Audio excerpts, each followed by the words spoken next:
եկեղեցուն աջակցելու մասին եւ սա պատճառ կարծես դարձավ, որ այս գործընթացը մեկնարկի եւ հասնի մինչեւ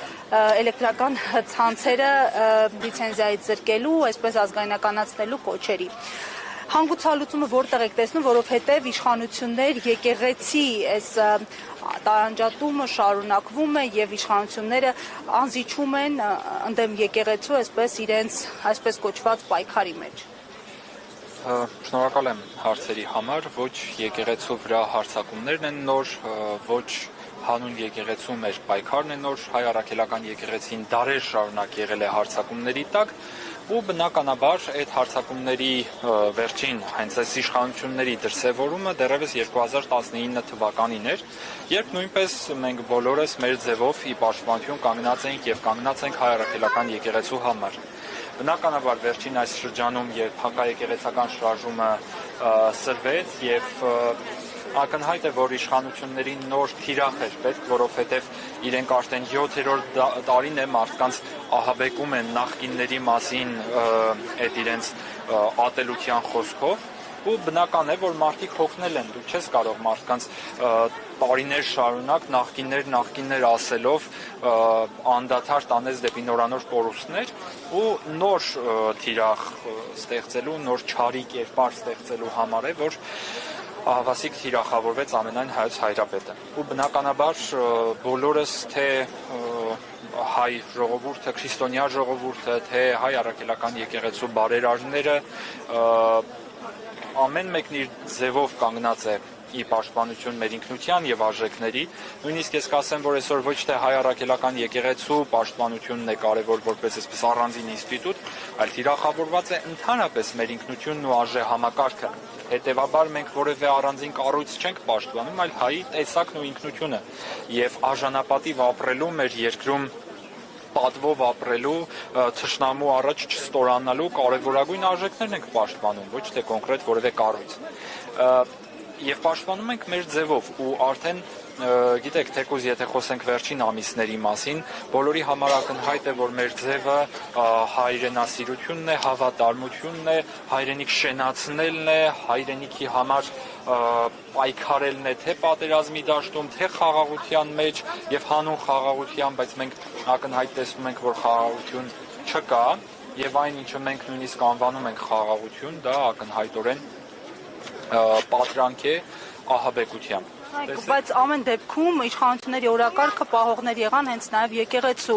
ներսից, մի քանի անձինք են իհարկե, նույնիսկ մեկ տասնյակի չեն հասնում, բայց ինչու այդպես եղավ, ինչու մայրաթոռի, մայր եկեղեցու այսպես տվածը չգնահատվեց եւ ավելի գնահատելի եղավ իշխանությունների այսպես օրակարգը, այսինքն Կեսարինը չտվեցին Կեսարին, Աստծունն էլ Աստծուն։ Մենք ես ուզում եմ ամփոփելով խոսքը ասել, որ նույնիսկ շատ մեծ երևակայություն ունենալու պարագայում մեր ձևով խոսքի ենթատեքստում նույնիսկ չի կարելի տեսնել ահաբեկության միտում եւ ընդհանրապես տարիներ շարունակ մեզ ահաբեկում են պատերազմով։ Եթե չտանք պատերազմ կլինի, եթե սա ասենք պատերազմ կլինի, իմ կարծիքով հոգեբանական ահաբեկչությունը, որը այսօր իրականանում է Հայաստանում, այս ատելության մթնոլորտը, որ ամեն վայրկյան սերմանվում է, այս ձերբակալությունների եւ քաղաքական ձերբակալությունների անդադրում շարքը թե հոգևորականներին, թե հասարակական գործիչներին, թե հիմա առաջկայում տեսնում ենք, որ ակնհայտ միտումը կա լրագրողների հետ կապված, այս ամենը իհարկե հոգեբանական ահաբեկչություն է եւ սարսափելի ճնշում հայ ժողովրդի վրա եւ մենք ահաբեկիչներ չենք, չգիտենք թե իրենք ինչից են ահաբեկված։ Երևի իրենք ահաբեկված են իրենց իսկ ստերից, երևի իրենք ահաբեկված են իրենց իսկ սերմանած ատելության մթնոլորտից եւ տարիներ շարունակ այնպիսի մի ատելության մթնոլորտ են գեներացրել եւ այնպես են իրենց ամբողջ թիմը կառուցել կոմպրոմատների հիման վրա, ամբողջ իրենց քաղաքական կուսակցությունը պահել կոմպրոմատների վրա, որ ակնհայտ է, որ այդ ստի կայսրությունը պայթելու է եւ այդ պայթյունի բեկորներից դուժելու են հենց իրենք։ Եթե իրենք իրենց իսկ ստեղծած կայսրության ահաբեկությունից են ահաբեկված եւ իրենց իսկ ստեղծած ատելության մթնոլորտից են վախի մեջ, ապա մեզ մնում է միայն աղոթել իրենց համար։ Մենք ահաբեկիչներ չենք, որևէ հայ մարդ, որևէ հայ ինքնություն ունեցող մարդ երբեք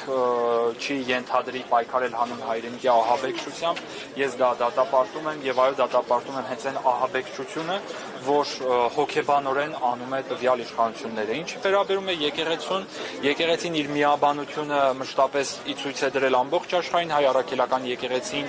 տարբեր կայսրությունների դեմ պայքարելիս ունեցել է թե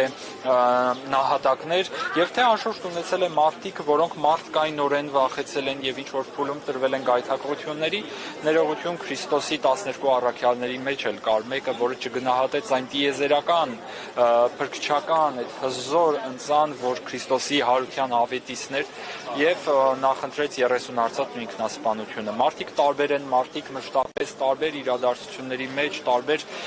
որոշումներ են կայացնում եւ երբեք պետք չէ նաեւ այդ մարդկանց դարձն ու ապաշխարությունը այսպես ուղղակի չեղարկել ու այդ հույսը պիտի ունենանք։ Ես մշտապես ասում եմ բոլոր նրանց, ովքեր տարբեր կոմպրոմատներից վախենալով, 30 արծաթով գայթակղվելով, մարդկայնորեն սխալվելով ընտրում են այդ ճանապարհը, ես ուղղակի խնդրում եմ, որ ինքնասպան չլինեն, որ այնուամենայնիվ գտնեն ապաշխարության ճանապարհը, չէ՞ որ հենց Սուդան թեև ինքնասպան եղավ, բայց Պետրոսն էլ էր, չէ՞ ուրացել։ Այն էլ 3 անգամ ուրացավ Քրիստոսին, բայց վերջում ապաշխարեց դառնորեն արտասուքով իր մեղքերը լվաց ու ներում գտավ։ Հետևաբար մենք պետք է Պետրոս լինենք եւ ոչ թե Հուդա, բայց մեղքեր գործում ենք բոլորս։ Հասկանալի է, շնորհակալություն։ Հաջող։